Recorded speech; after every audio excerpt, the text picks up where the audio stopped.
I can tell you infatuated. I can tell you investigated. We can talk about it at the destination. Destination, yeah.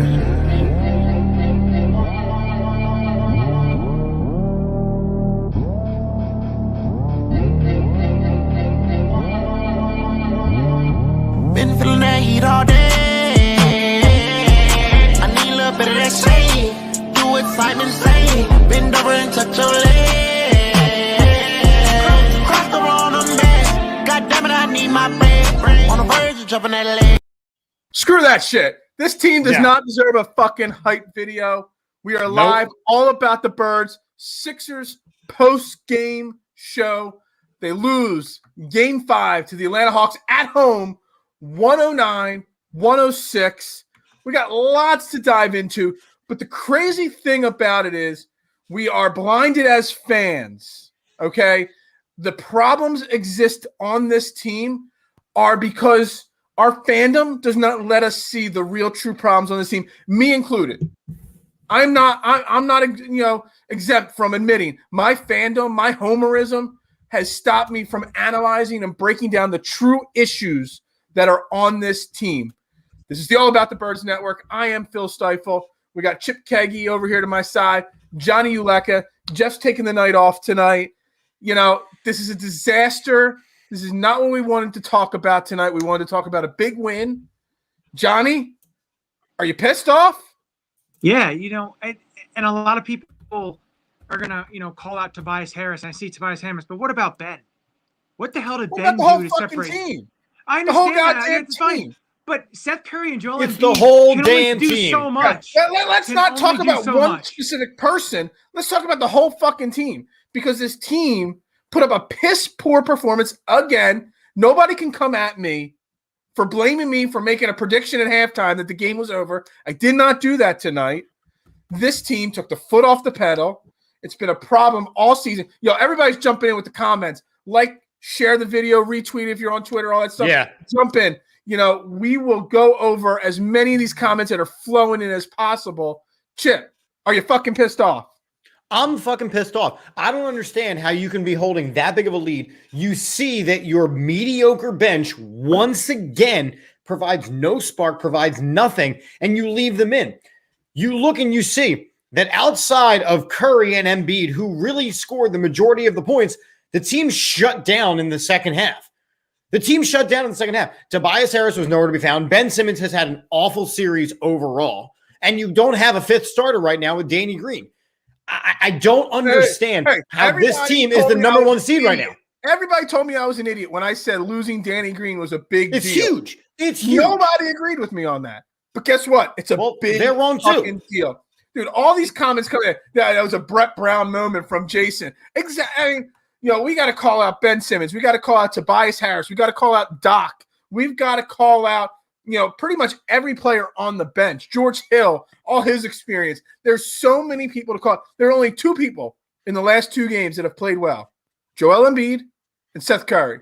Seth Curry is not a 35-point scorer. That is not his role on a playoff team. No. We had to do it. Joel Embiid is playing on a torn freaking meniscus. I'm not going to say the F-bomb again. I said my allotment of F-bombs for the day. But it's a disgrace for the fans that spent $500 to go to tonight's game. And that's what they put out there. It's terrible. How about this? No other starter, right? Embiid had 37. Curry had 36. No other starter was in double digits. Let me say that again. No other starter had double-digit points. No other player, not even starter, no other player had double-digit points. You're a playoff team. You're a playoff team, and you are relying on your center who is injured, who is an MVP. He is the league MVP. I don't give a damn he's the league MVP. But you're telling me that you are relying on that. Tobias Harris had 4 points tonight. 4. Hey, you all know I love Tobias Harris. 4 points. Johnny, I know you wanted to jump on that. The Tobias Harris, but you have to also, everyone says about Ben Simmons, the free throw shooting, 4 for 14. I understand what he does on the defensive side of the ball. I understand that, but the problem is when and I looked this up today because I want to, take a little research into this. His average field goal attempt in terms of where it is on the court, for the season, 4.7 feet. In the playoffs, it's even worse, 2.7 feet.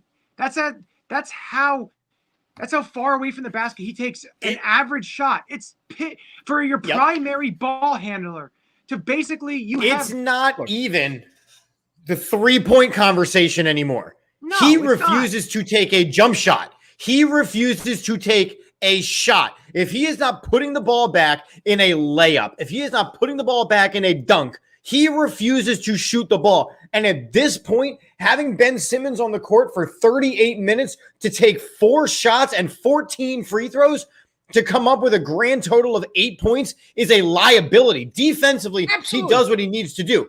Defensively, he does what he needs to do. But he is anemic on offense.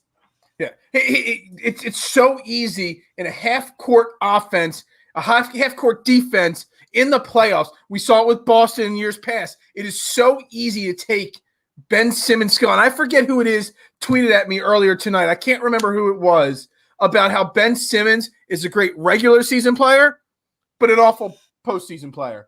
And it's coming through. I want to address a couple comments here. Mike brought up this team has no heart. I wore tonight my Jimmy Buckets jersey because this team needed heart. It didn't bring enough to it, at all. And I want to address Joseph's comment here. Joseph says Embiid got tired and disappeared. The dude's playing on a torn freaking meniscus right now. He can only do so much. You got players, dropping out of the playoffs like, flies.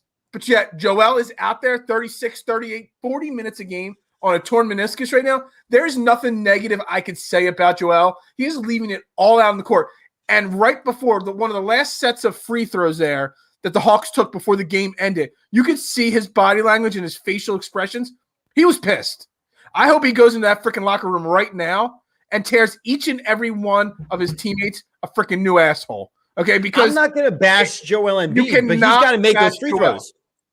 But he's got to make those free. At least one of two. At least one of two. I know. But you got that in that situation specifically, you have got to make at least one of two. For you to miss both of those means you have gone from having a solid scorer on the court to having nobody that can score. That cannot happen. You have to make it the bare minimum one of two. This is still a 7-game series. The Hawks are not a good team. The Hawks did not beat us tonight. We beat ourselves. We all need to remember that key piece right there. They could flip a switch all of a sudden take the next 2 games and advance to the Eastern Conference Finals, the Sixers. But tonight's game illustrates the flaws that this team has. This team is not built for long-term success, and this team just doesn't have enough. Their go-to shooter is a guy that should be playing 20 minutes a game in Seth Curry. And unfortunately, he's playing that J.J. Redick role where he's being forced to be the go-to shot getter when that's not what he is. And it's upsetting. But, we got a lot of people comment in the comment sections about Doc Rivers. Do we have to put any blame on Doc Rivers here on the way this team has been performing the last 2 games and throughout the playoffs as a whole because they've not performed to the level that we want? Well, so you have to put the blame on Doc Rivers because as the coach, you get all the blame and you get all the accolades. So that comes with the territory. Now, with that being said, I don't put this on Doc Rivers. I put this on the fact that we're an injured team and we took the foot off of the gas. The games that we have lost in this series, Doc needs to correct the games. Exactly. The games that we have lost in this series are for a very simple reason. We don't play a full game. In the first game that we lost, we didn't play in the first half. In the second game that we lost, we didn't play in the second half. Tonight, we didn't play in the second half. You cannot be in the NBA playoffs and not play a full game. It just doesn't work. And that's what happened tonight. They did not play a full game. Johnny, I know you're a big Nova guy. Comment checking in here. Lowry's heart and backside would have really helped tonight. Isn't that what this team's missing? That edge? Outside of Joel, this team has no edge. Kyle Lowry, I love. I love a guy who's playing for the Suns at the Sixers draft, and Mikal Bridges. There's a lot of players that have heart and the tenacity that you don't see. You didn't see it in Tobias Harris. He's shaking his head. Just Ben Simmons. You actually say something really important there about Tobias. There was a point with about a minute or two left on a timeout that Doc was trying to tell him something, and Tobias Harris just kept shaking his head no, or like disagreeing with whatever Doc was saying. And that's not what you expect out of Tobias Harris. The problem is you need a killer, guy with a killer instinct with the ball. Unfortunately, Ben Simmons doesn't have that killer instinct right now. I don't know if he's going to get it back this series right or get now it back in the playoffs. The problem right now. Hold on. You want to talk? Wait, right now. I got to cut off that phrase right there. If you are, you always talk about. I'm not saying you. I'm saying the collective you. There was always the conversation of that clutch gene, right? Who do you want to have the ball in their hands with the game on the line, right? On the last game that they played, Ben Simmons is so unclutch that Shake Milton had to be on the court. Like I said, if Ben Simmons doesn't want the ball. Ben Simmons doesn't want it. He doesn't want it. Unless he can have a free pass to the net and dunk it, he doesn't want it. This is the last chance for this group of three, if you want to say these three max players, to be able to show something. Because if it does not happen, it needs to be split up. Whether that's two of them leave, whether it's just one of them leaves. I'm not going to name who I think should leave, but to me, we've talked about this on other shows that you had to give this group one full season under Doc. If they lose to the Hawks, whether it's in Game 6 or Game 7, God forbid we win Game 6 and then lose Game 7 at home, then that would be just blow it all up right from the get-go, start the process over. But, you really absolutely need to understand that it's over. If the process is over, if you cannot get past this, let's break it down. This Hawks team is not a good team. They're a flopping Trae Young, and that's all there are. Yeah, they're a well-coached team. Right, that's about it. It goes even deeper than that. When we say that this team didn't play in the second half, I'm looking at the official scoring report for the second half. Joel Embiid and Seth Curry were the only Sixers to make a basket in the second half. Are you kidding me? Let me say that again. I'll tell you what, because I have this ability. I will pull it up right now. I will pull up what I am looking at. Because I can do such things with the internet. Well, you're slowly doing it, but you're doing it. It's up. I'll go full screen. All right. Yeah, there you go. I still can't see it on my tiny screen, but that's okay. There we go. You can see the numbers. I zoomed in on my screen right there. Joel Embiid was 3 for 9. Seth Curry was 9 for 12. And here's how much none of them even have clutch genes, right? Look at the field goals attempted. Furkan took 2 shots. Tobias took 4. Ben took 1. Shake took 1. George Hill took 2. Dwight took 1. No one else even shot the damn ball. There's a lot of lack of confidence. Shake Milton, just like last game at this last shot of the game, he had open looks. George Hill, open looks. Tobias had open looks, and they're passing it up because their confidence is completely 120% shot. Matisse Thybulle was a minus 27 in the second half. A minus 27. Tobias, a minus 21. You want to talk about a team that completely blew this game, you're looking at it. My thing is, and I made this comparison. I'll say it. I've made it to a couple of people, not posts or anything, but to me, Ben Simmons is, and defensively he's great. He's Andre Iguodala without a shot. That's basically what he's. And is that worth a max contract? What he does, what he gets, he doesn't. The problem is with nights like this, it stands out and it's magnified.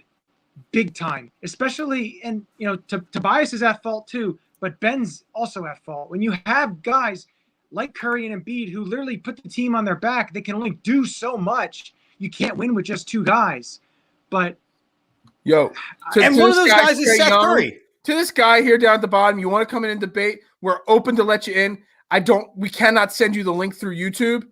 Hit up one of us on Twitter. Our links are on the bottom. Send one of us a private message. Chip, Johnny, Yeah. you 9322. We'll get you the link. We'll bring a Hawks fan. We're not afraid to debate with the Hawks. I will completely tell you the Hawks aren't that great of a team, but you got to send one of us a message on Twitter. We can't get it to you on YouTube, just so you know. We'll bring a Hawks fan on. I don't care, because at this point, we're beyond frustrated at this point. They were up 18 points going into the last quarter. They were up 18 points going into the last quarter. And for them to blow it that drastic, you are talking about a team that totally and completely gave up. So now, even if you go back into Atlanta, and this is where I get concerned, if you go back to Atlanta and you put up a big lead, again, you have the yips. You have the can we hold on to it again? Because you have blown it again. I don't know what to do with that. Yeah, we're all beyond belief frustrated at this point. We're all beyond belief, at a loss for words right now. But we are still in the middle of a 7-game series. Is there any hope at this point that this team, who is definitely on paper more talented than the Hawks, able to pull this out? To me, it's just you look at their psyche. It basically comes down to, can they overcome it? Can they pull it together? Can they finish this series, win the next two, finish it off, go into the next round? It's a lot, because 2 games, back-to-back games of having bigger leads and just letting them slip away. And it was a telltale this season too. It's happened this season multiple times where they had leads and they let it slip away. If either they wind up winning it late or stuff like that. But to me, it all depends on their psyche and how they react and how they go. And they're going to be going into a hostile environment in Atlanta for game 6. So but it's not even a hostile environment. They have, and you saw it when you started watching the body language of the teams, right? You started watching the body language of the two teams. You saw John Collins compared to Joel Embiid. You saw Trae Young. You saw Clint Capella compared to, the no-name faces that started showing up on this. There is so much confidence at this point in Atlanta that I would actually be surprised if there is a Game 7. You know what? Just so everybody knows, I put the link to join their show. There's a lot of fans out there that need to bitch and moan, get a lot off their chest. I put the link in the comments on Facebook, Twitter, YouTube. Jump on in. We can only let us so many on at a time. But we got Drew Evo here. He's a big follower of the show, big follower of the brand. What's up, Drew? Welcome to the show, Drew. How fucking pissed off are you right now? So I finally got on here to talk to you guys after almost a year of following you guys. And I'm beyond pissed. If you want me to, express my frustration. One, Doc let the bench in too long in the second half. On the fourth quarter, when you have a 20-point lead, you let it get down to 11, and there's nobody scoring. And the defense actually blown a lot of assignments. Korkmaz blew assignments all night. I don't know why you have Korkmaz even starting and then Tybush falls for the same stuff on Trae Young all the time and jumps into him. It's like every game he's falling for the same stuff like 3 times a game with Trae Young. And then when you got nobody scoring but Joel Embiid and Steph Curry, you're not going to win games. When you have only 2 starters in double figures, you're not going to win games. And Tobias Harris, there's no excuse. You came up big in the first round, and then in the second round, you keep taking it in, you get blocked all the time. What happened to the outside shots that this guy would make? He refused to take an outside shot now. And that's I'm not going to. Everybody that follows me knows I'm you all know I'm a Tobias fan. You all know I support Tobias Harris more than anybody else on this team. There is no excuse for Tobias Harris and the performance he's put out in the last 2 games. Tonight, even more so. Tobias Harris, not just on offense, he made leaps and bounds improvements on defense, but yet tonight, he disappeared on defense. He looked disjointed. He looked out of it. He looked not. I actually tweeted out that, he didn't look like there was something off mentally or physically with Tobias Harris because he was just not there tonight at all. The confidence is just completely shot from Tobias at this point. And that's – yeah. No, go ahead, Drew. It's 4 years it's 4 years right now. Every year in the playoffs, in the second round, Ben disappears offensively. Yeah. Ben's not aggressive. He took one shot in the second half, right? Yeah. And he claimed he had to be more aggressive. Where's the aggressiveness at? Come on, guys. Where's the aggressive Ben Simmons at? And that's the thing that kills me. Like, it's not even that they were missing shots. I can live with the fact that they're missing shots because at least they're being aggressive. This team didn't even shoot the fucking ball. They didn't even shoot the fucking ball. So Doc Rivers, you know what? I just brought my phone back up. Doc Rivers just said in his post-game press conference, I truly believe we will be back here for Game 7. I like that confidence from Doc Rivers. It's delusion. But no. I don't think it's necessarily delusional. But where was that motivational coaching, leadership this game? Yo, guys, settle down. We got this. We are the better team. You did not see any leadership at all from Doc. None at all. And that's what scares me because Doc Rivers is supposed to be this championship pedigree winning coach. And he let these guys 2 games in a row, not just tonight, 2 games in a row, take their foot off the pedal, 2 games in a row, slow down, lose focus. I love one with a Brett Brown type coach at this point. I love in our writers chat, I love what Mike Barrera put because what he wrote is dead on accurate. Ben needs to be in the post, right? Because we know he doesn't want to shoot the ball. So unless he's 4 to 6 feet away, and even that's a bit of a stretch, he's not going to shoot the ball. Ben needs to be in the post along with someone who is a scoring point guard like Harden. He can't clog the post for Embiid, so he just stands in the corner with his dick in his hand and lets the other 4 guys play offense. And that's it. It's always 4-on-5 on offense. That's exactly – Mike, you are exactly right. It is 4-on-5 with Ben Simmons on the court. That's it. Again, guys, if anybody's watching, you want to jump in and vent and put your frustrations out there live on the air, I put the comments in the comment section on Facebook, Twitter, and YouTube. Click the link. You'll go into our little green room. I'll add you to the stream, and I'll let you, vent just like Drew Evo is right now because this is beyond belief. Awful.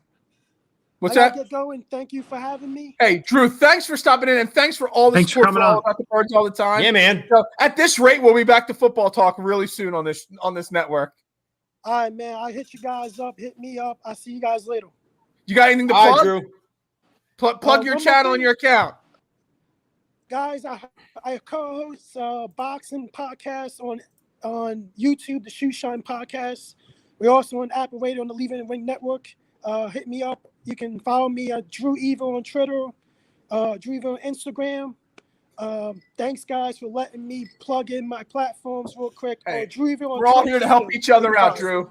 So, hey, thanks for jumping on. See you guys later. Hey, again, anybody else that wants to jump in on the comment section. The links are there. Johnny, where you at right now?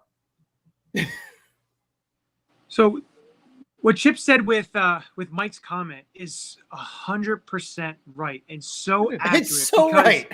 And the thing is, the other thing that really, I don't know if it bothers you guys, but when they're coming down the court and Ben has the ball and all of a sudden gets to the top of the key, stops, looks around for someone to pass it to, is not driving, is not going to pull up and take a shot, and it just like it puts everything just stagnant with that. And it's just so frustrating. He's been in the league how many years to try and work. And we see all the videos and all the bullshit you see on, oh, he's doing foul shots and, oh, he's doing these jump shots. Well, apparently none of this shit's working because he can't hit a free throw. I think he's, 26, 27% free throw in the playoffs. He shot 29% from free throws tonight. He shot 29%. Actually, I'm rounding up because I know math. 28.6%. Look, it's a confidence thing with the free throws. That's all it is. He was a 60+% free throw shooter during the season and in his career. it's just snowballing with his free throws, and he knows it. And you could tell his. I'm a body language. I was a poker player for a long time. I read eyes. I read body language. I read, breathing to an extent. You could tell he is completely shaken, not lost in confidence per se. Well, he has, but he's shaken. And, everybody's talking about the fan that was shown on TV teaching him how to shoot free throws. That bothers him. He makes a shot. The crowd goes nuts. That's bothering him. He's totally. Who cares? Mentally. Who cares? Look, I care. Here we go. Because I want him to fucking make the free throws. Because here's we our need him to make tie-in. the fucking free throws. I care.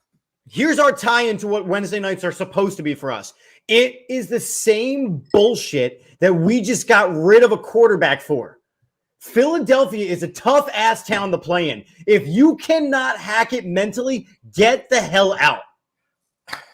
It's a free throw. It's a free throw. It's a free throw. If you can't make a goddamn free throw in the NBA, you need to go. Even Shaquille O'Neal made an NBA career. What I don't know what he finished with. And there was the hack a Shaq mentality. Dwight Howard, not a great free throw shooter, so he excels at something else. What has Ben Simmons excelled at? Well, he's excelled this season, this series. What has he excelled at this series?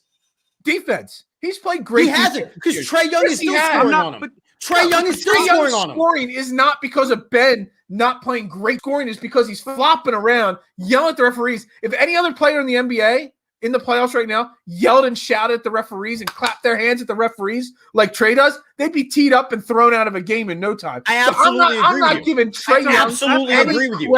Any credit. But when you herald, but listen, I absolutely agree with you that he does get all the calls and he whines and he bitches and he cries. I'm with you on that. My issue Trae Young shot 10 of 23 tonight, 2 of 6 from 3, but got to the line 19 freaking times. When you it was are a minus heralded 6 plus minus. I can throw all the Trae Young stats out there. So you're telling me that Ben Simmons' only quality for a max contract like he is supposed to be playing is because he plays really good defense. Okay, so Chip, you bring that up, and you're going to pay this guy $35 million next year to be basically to play defense. Let's say he plays more than defense in the regular season. Would you pay $35 million to Tony Allen? No, and I wouldn't pay it to Draymond Green, and I wouldn't pay it to Patrick Beverly. I wouldn't pay it to any. I wouldn't pay it to any of these defensive guys. Even Rudy Gobert scores. I'm not doubting the fact that Ben Simmons, I'm just trying to say, he does do more. But I did say at the beginning of this show that he's disappeared. It's starting to become he won't even shoot the ball. Thing. It's becoming a trend that he disappears in the playoffs because in the playoffs, in a best-of-7 series, in a half-court offense, in the playoffs, he does disappear. I said that. But I'm just saying, don't just say it's all because Ben Simmons can't shoot a free throw. It's a lot more than just him not. It's so much more than that. More than him not. You're 100%. It's more than that. But my point ties into is that what has Ben Simmons excelled at this series? He's played good defense. But what has he excelled at? He has excelled at defense, in my opinion.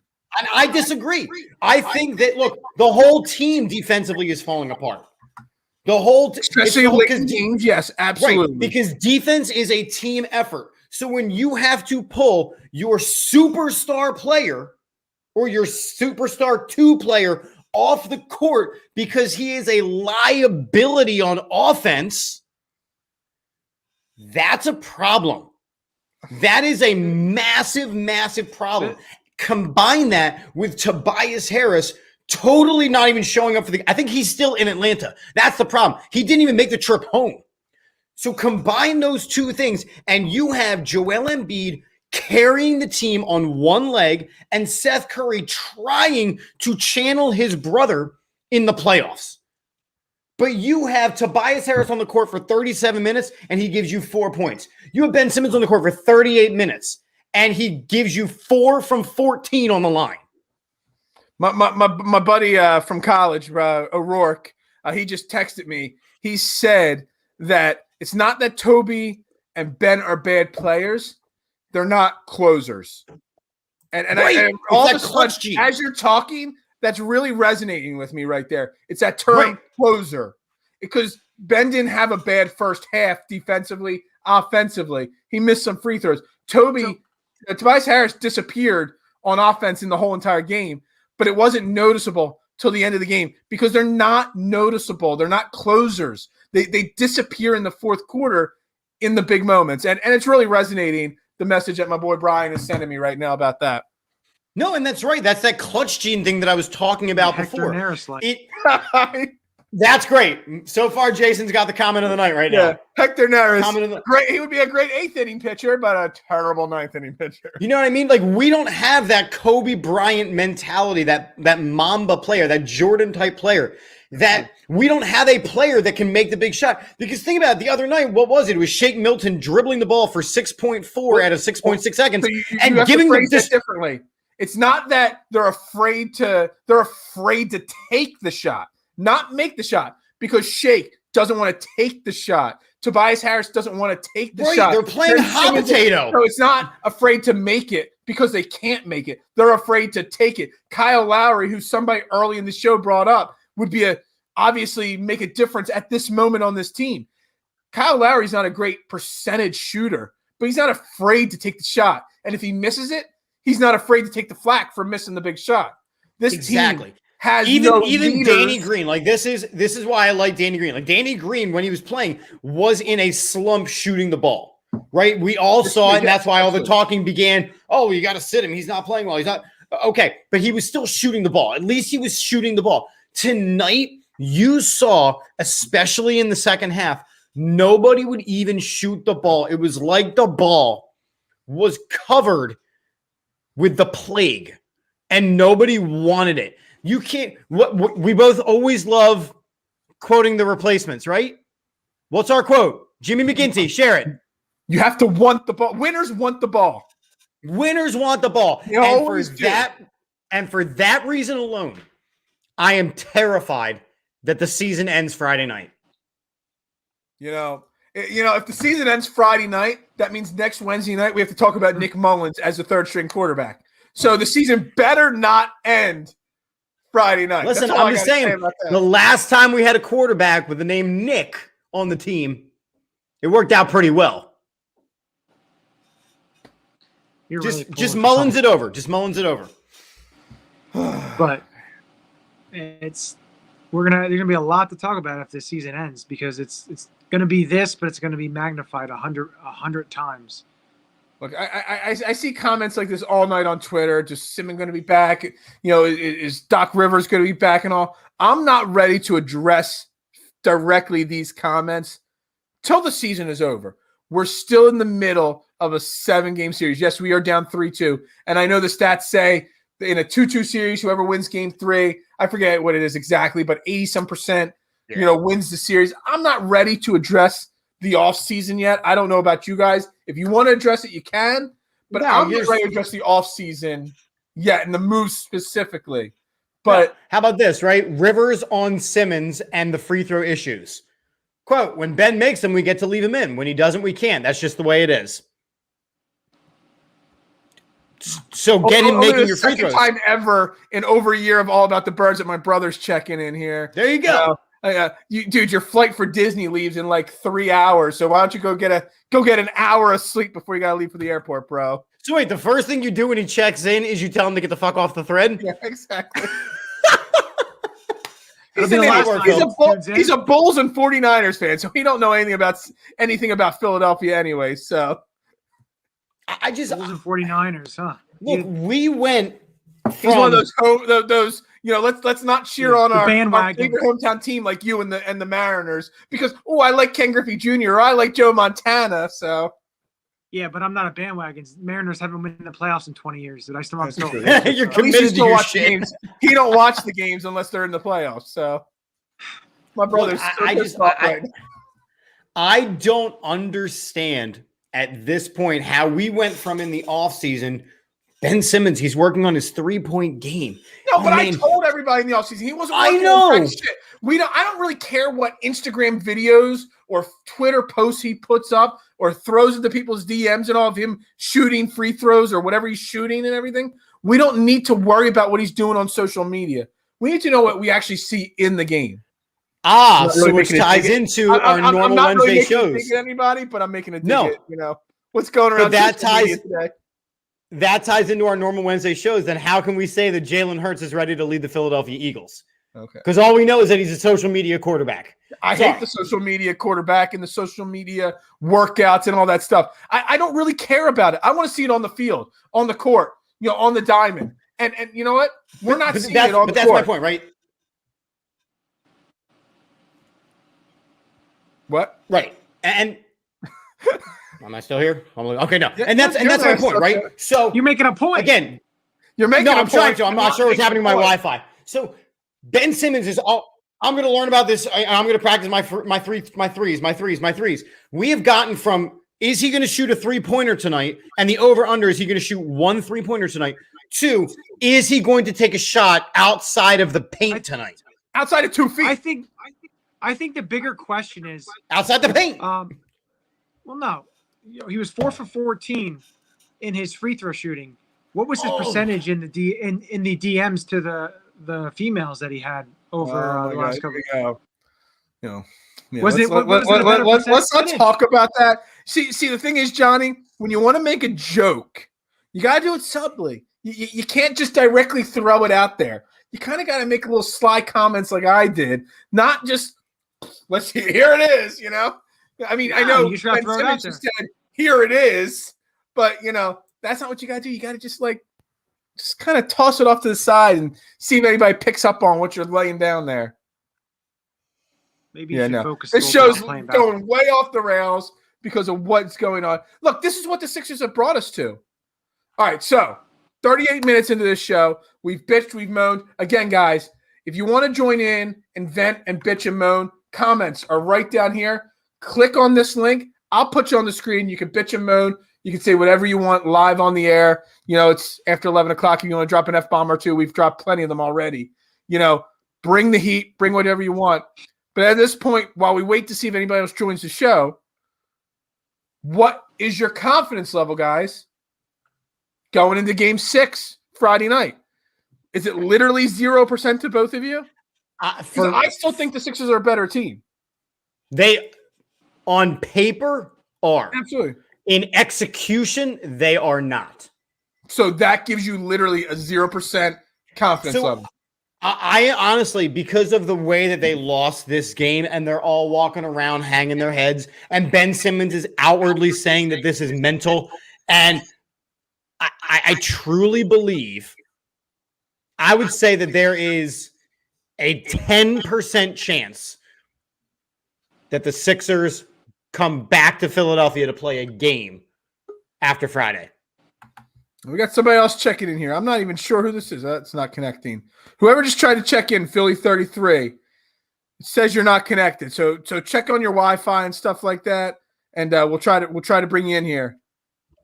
Yeah, I say it's a 10% chance there's a Game 7. Okay. I think it's a little bit better than that, just because the talent level for the Sixers is high. Does Tobias Harris crack out of his shell? And if JoJo still doing his thing, and if Seth Curry, I think is a lot better of a chance. I think it's better than 10%. It's going to be a tough game. You're in Atlanta. I understand Atlanta's not the best team, but you're at someone else's home court.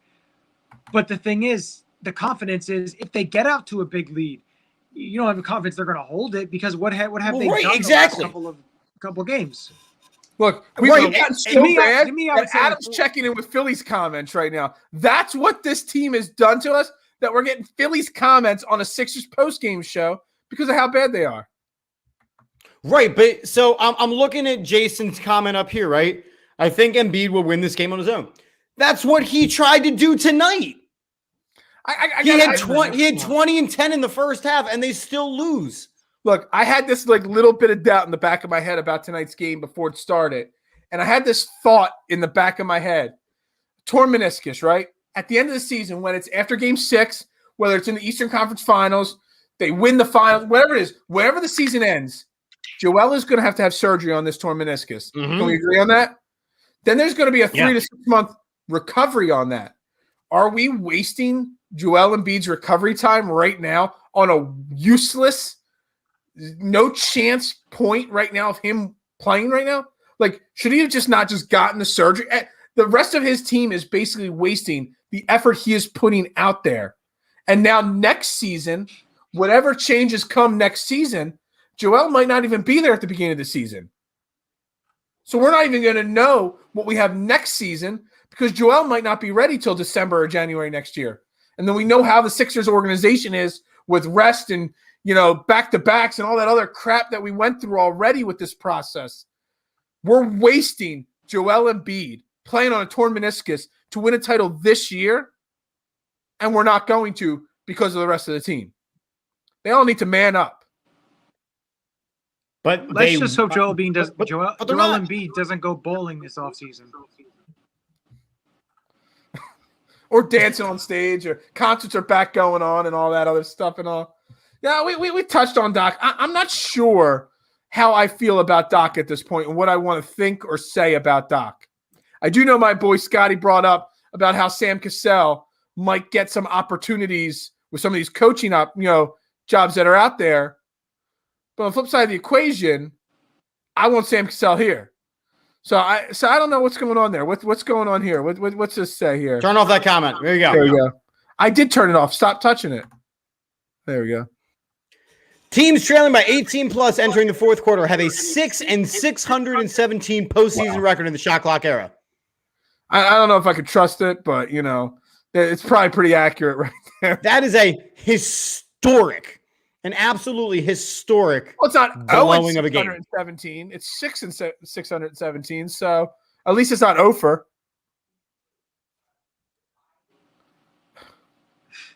I mean, I don't know what else to say about that. It's pathetic, and I still want to punch Trae Young because Trae Young is annoying. He's okay of a basketball player, but they didn't beat us. Again, I'm gonna keep going back to this. The Hawks did not beat us tonight. The Sixers beat themselves.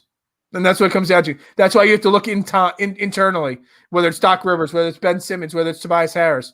The Hawks aren't that great of a team. If the Hawks beat us in Game 6 or Game 7 and advance to the Eastern Conference Finals, it's not like they're going to get past the Bucks or the Nets because they are not that good of a team. It's just pretty simple there. And that's the concern, right? You look at the Nets, and they are, Harden played last night, but he didn't play. Played off. He wasn't supposed to play. He shouldn't have played. Right. He played because he needed to. Kevin Durant showed what a superstar does. He put the team on his back and absolutely dominated. There we go. 40. Absolutely dominated, which is what Joel Embiid tried to do tonight. Right? Joel Embiid tried to do that tonight. The problem is that they let up in the second half. From now on, the only way they win Game 6 is they cannot allow the starters to come off the court for more than about 4 minutes total. That's it. The starters have to play the entire game. You have to manage the rotation well, and it wasn't really. I know they had the big lead, and then the thing is, it's not being managed the right way. This game definitely was not managed the right way in terms of what players they had out there. But again, it comes down. If Tobias Harris hits a few of those shots, if Ben hits some of those free throws, it's a different story. Same thing with the prior game. You beat yourself. So much more than that. It was so much more than that. You're absolutely right. You're right. You're absolutely right. You can blame the coach all you want, but it comes down to the people who are on the court also.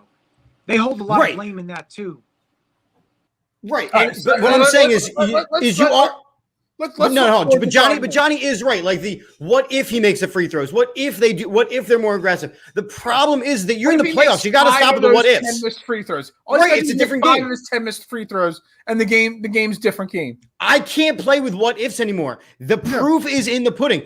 Joel Embiid is playing on one leg. Curry is having a pretty damn good series. Danny Green is a huge loss with his injury. Tobias Harris disappeared. Ben Simmons is a liability. These are no longer what ifs. These are factual statements. So moving forward, Game 6, Friday night, 7:30. If there's any chance, and I'm going to go Johnny first, then Chip, one thing has to happen, whether it's Toby, whether it's Benny, whether it's something else. What's the one thing that gets this series back on track? And then Game 7, back home at the Wells Fargo Center, home crowd, you earn home court advantage for one reason. If you get to a Game 7, it's supposed to put you over the edge. So Game 6 is the key game. What needs to happen? What one thing? If you could put it on one thing, Johnny, Friday night, what has to happen? I think you need at least a 20 spot from Tobias Harris. I'm not saying anything for Ben Simmons because it's not going to happen. The more and more you try and hope yourself for him to do something, it's not going to happen. So it's going to lean on Tobias Harris needs at least a 20 spot in terms of. But is a 20 spot for Tobias Harris enough? Because Curry's not going to go for 30-something again. Curry is not a 30-something point scorer. So do you need more? Do you need more than 20-something from Tobias? Because most likely Curry's going to go 10 or 15 points at least less. So now maybe you might need 30 from Tobias Harris. I'm just kind of countering your point there. Yeah, I mean it's that much of a tough call right there. I think you need at least 20 points. Okay, it is, but the thing, the way I look at it is, you need at least 20 points from him. He had 4 points tonight, so you need to get a big boost from him on the offensive side of the ball. So. Hold on. I got to get the logo out. I can't actually. I got it. I'm taking care of it. The logo's in the way of me actually reading this. Worst free throws percentage by a player in a single playoff run, minimum of 50 attempts. Ben Wallace in 2006, 27.3. Ben Simmons this playoffs. DeAndre Jordan in 2016. Did Detroit win a title in 2006? And neither of those guys are ball handlers. Yeah. That's my problem. Yeah, that's my problem. So where can you play Ben Simmons where he doesn't hurt you offensively? So is the conversation this offseason not trade Ben Simmons? Is it Ben Simmons needs to become that power forward and not the ball handler? But the problem is that if he's a power forward and he sets up in the paint, then that means Joel Embiid can't set up in the paint. You have built a team around Joel Embiid. You need to let him shoot the threes if he wants it. You need to let him be in the paint if he wants it. You cannot clog the paint with a guy who can't shoot the ball from outside of 4 feet. All right, so the question now throws to you there. What one thing has to happen for a Game 7 back here in Philadelphia, Chipper? I mean, like I said, I gave it about a 10% chance of it happening because this team looks so dejected.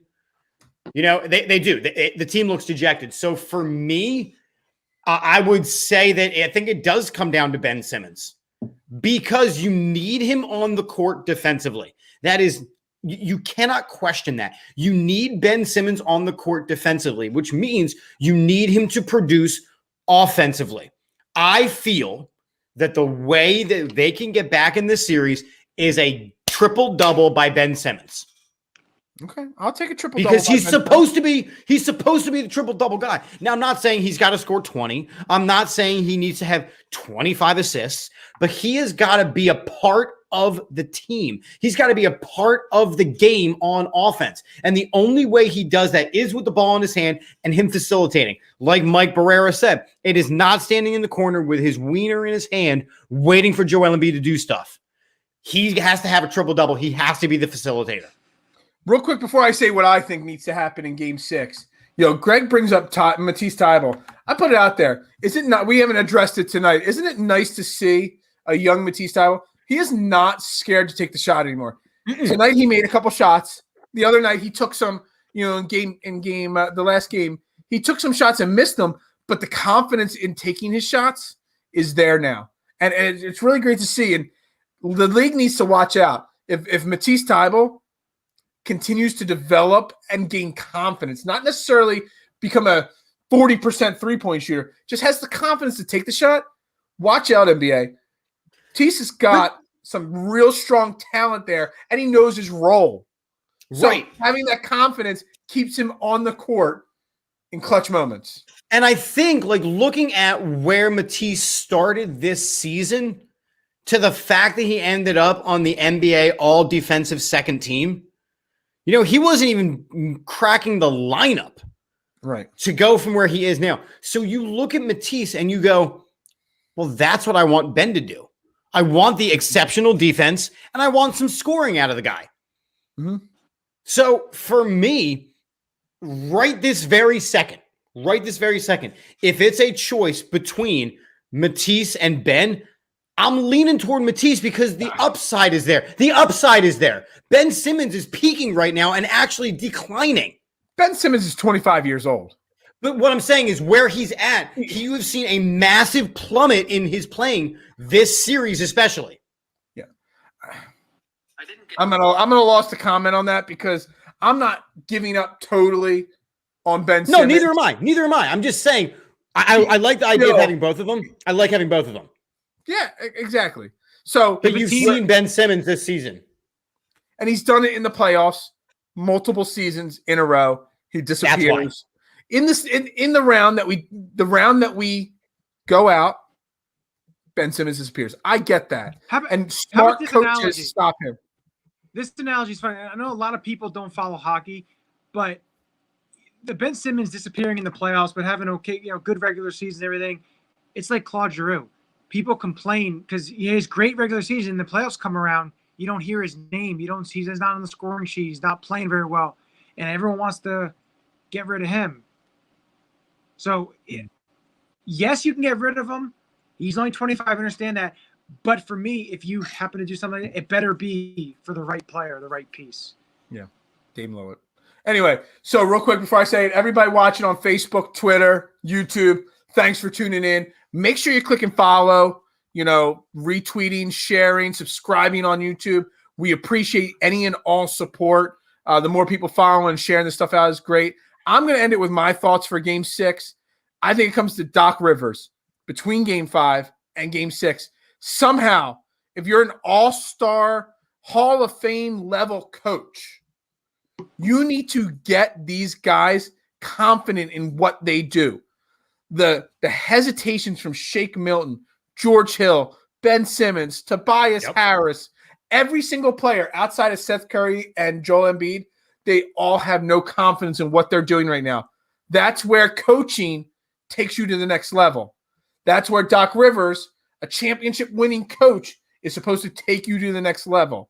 And that's why I'm putting on the losses on Doc Rivers, but I'm also putting Game 6 on Doc Rivers from now. It's up to him to somehow get through to these kids, get through to these guys, and get them ready to not be scared to take a shot. How many times did Shake Milton or Ben Simmons, Tobias Harris, they give up the shot because there's no confidence left?